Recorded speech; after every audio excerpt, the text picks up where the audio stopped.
இன்றைக்கி என்ன சேலஞ்சுன்னு பார்த்தீங்கன்னா, ஒன் டே ஃபுல்லாக மில்க் ஷேக் மட்டும் குடிங்க. ஒன் டே ஃபுல்லாக மில்க் ஷேக் மட்டுமா? அதுக்கு என்ன, குடிச்சிருவோம்.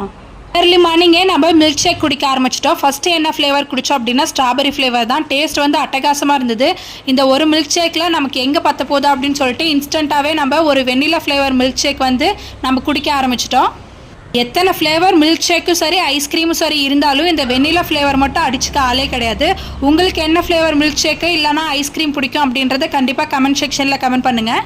டைம் இப்போ அரௌண்ட் ஒரு 3 மணி இருக்கும். நீங்கள் கேட்கலாம் எப்படி பூ இவ்வளோ ஃப்ரெஷ்ஷாகவே இருக்குன்னு சொல்லிட்டு. பிளாஸ்டிக் பூ 1 டே இல்லை 1 இயர் ஆனாலும் இப்படி தான் இருக்கும். ஆஃப்டர்நூன் லஞ்சுக்கு சூப்பராக ஒரு ரோஸ் மில்க் குடித்தோம். நெக்ஸ்ட்டு அது மட்டும் இல்லாமல் வீட்லேயே நம்ம ஒரு ரோஸ் மில்க் ரெடி பண்ணலாம் அப்படின்னு சொல்லிட்டு நாங்களும் ஒரு ரோஸ் மில்க் ரெடி பண்ணியிருந்தோம். டைம் இப்போ அரௌண்ட் ஒரு 6 o'clock இருக்கும். மில்க் ஷேக் சேலஞ்சை சாக்லேட் மில்க் ஷேக்கோட கம்ப்ளீட் பண்ணிடலாம் அப்படின்னு சொல்லிட்டு குடிக்க ஆரம்பிச்சிட்டோம். நீங்கள் நம்ம சேனல் சப்ஸ்கிரைப் பண்ணாமல் இருந்தீங்கன்னா சப்ஸ்கிரைப் பண்ணிக்கோங்க. நெக்ஸ்ட் என்ன பண்ணலாம் அப்படின்றத கமெண்ட் பண்ணுங்கள்.